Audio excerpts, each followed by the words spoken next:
આપણે બનાવવાનો છે ગુંદર પાક.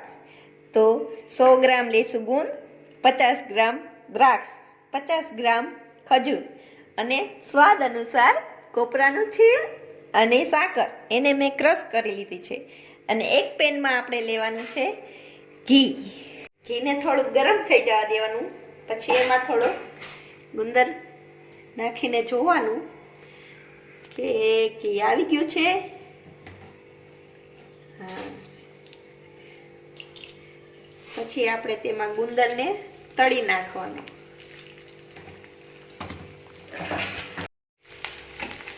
હવે આપણે ગુંદ તળાઈ ગયો છે, તળી જાય તો કાઢી લેવાનો.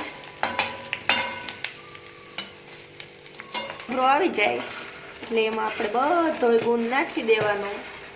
પછી દૂધ હરવે હરવે ફાટવા લાગશે.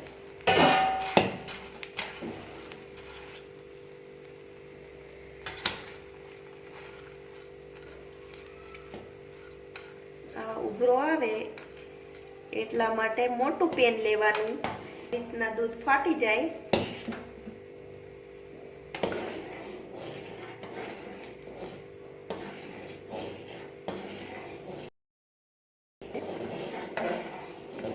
પછી બીજી બાજુ આપણે ચાલુ જ રાખવાનું ગેસ. અને એ લોયામાં તે ઘી રાખેલું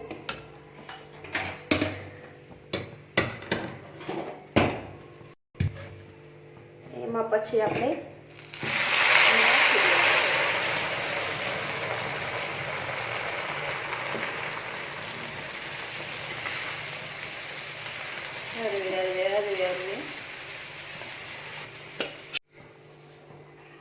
બધું દૂધ ફાટી ગયું છે.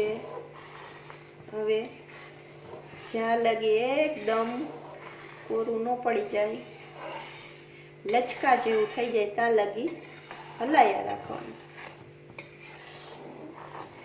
દૂધ આપણે ફૂલ ફેટ મિલ્ક લેવાનું છે.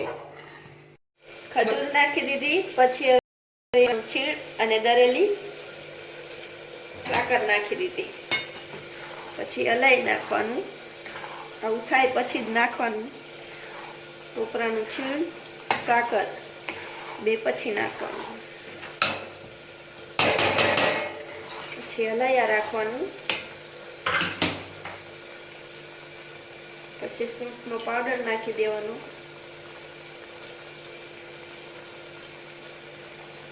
સ્વાદ અનુસાર નાખવાનું, જેવું ખાતા હોય એવું.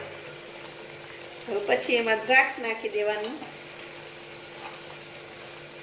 જે નાખવું એ નાખી શકાય, કાજુ બદામ દ્રાક્ષ.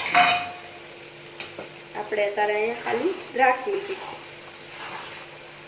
પછી હલાવી નાખવાનું.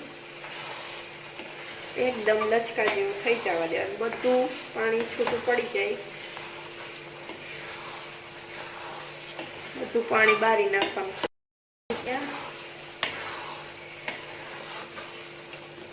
પાણી હાવ બાળી નાખવાનું. ઉતરી